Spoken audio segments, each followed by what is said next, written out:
নমস্কার বন্ধুরা, আশা করি সবাই অনেক অনেক ভালো আছেন। এই দিনকে রান্না করেছিলাম ছানাটা আমরা নিরামিষভাবেই রান্না করি, গরম মশলা দিয়ে পাতলা ঝোলও হয়।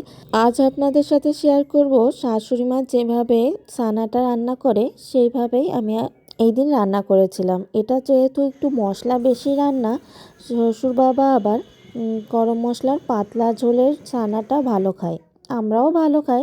কিন্তু অনেক দিন শাশুড়ি মায়ের এই রান্নাটা খাওয়া হচ্ছে না, তাই ভাবলাম আমি যখন রান্না করছি এইভাবেই রান্না করি।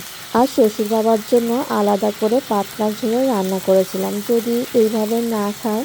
আর শাশুড়ি মা যেভাবে রান্না করে সেইটাই আপনাদের সাথে শেয়ার করছি। প্রথমেই আমি ঘি ঢেলে নিয়েছিলাম, ঘিয়ের পরে হালকা সয়াবিন তেল দিয়েছিলাম, তারপরে দারচিনি এলাচ ফোড়ন দিয়েছি, ফোড়ন দিয়ে জিরে বাটা দিয়ে ভালো করে কষিয়ে নিয়েছিলাম। তারপরে অল্প পরিমাণে আদা বাটা দিয়েছি, তারপরে টক দই দিয়ে আবার ভালো করে কষিয়ে নিয়েছি। আমি আগেই বলেছি মশলা যত কষাবেন ততই রান্নাটা ভালো হবে।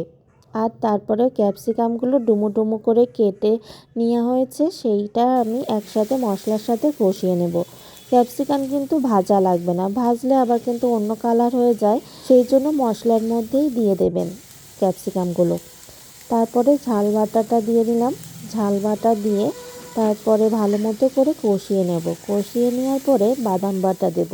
আগে থেকে আলু আর চানাটা ভালো করে ভেজে নিয়েছিলাম। ভেজে নেওয়ার পরে মশলা কষানোর পর ক্যাপসিকাম দেওয়ার পরে আলু ভাজাগুলো দিয়ে দিলাম, ভালো করে আবার কষিয়ে নেব। হালকা একটু জল দিয়ে আবার কষিয়ে নেবেন, তাহলে মশলাটা ভালো করে কষানো হলে রান্নাটাও ভালো হয়। এরপর বাদাম বাটা করেছিলাম, বাদাম বাটাটা দিয়ে দেব। বাদাম বাটা দিলেও আলাদা একটা রান্নায় অন্যরকম স্বাদ হয়। এটা কিন্তু পুরোপুরি একটা নিরামিষ রান্না, পেঁয়াজ রসুন ছাড়াই এই রান্নাটা। এর মধ্যে শাশুড়ি মা আবার নারকেলের দুধ দেয়, কিন্তু সেই দিনকে আর নারকেলের দুধ দিয়েছিলাম না। বাদাম বাটা টক দই দিয়ে ভালো করে কষিয়ে নিয়েছিলাম, এতেই অনেক সুন্দর হয়েছিল রান্নাটা। সবাই খেয়ে তো অনেক ভালো বলেছে। আসলে তাদের মতামতটা তো আমি যখন তারা দেয় তখন তো আপনাদের সাথে শেয়ার করতে পারি না, তাই নিজে মুখ দিয়ে নিজের রান্নার কথা বলতে হয়। আপনারা অনেকেই বলতে পারেন নিজে রান্না করছেন, নিজের রান্নার প্রশংসা নিজেই করছেন।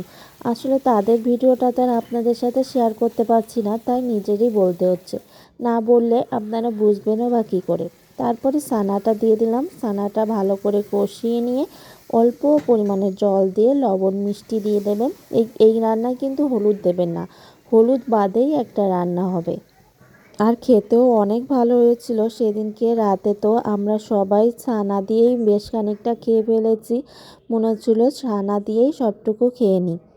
আর লাস্টে গরম মশলা দেবেন, আর যদি মনে করেন হালকা পরিমাণে একটু ঘি দিয়ে নামিয়ে ফেলবেন। রাঁধতে রাঁধতে শ্বশুর বাবাও চলে এসেছিল।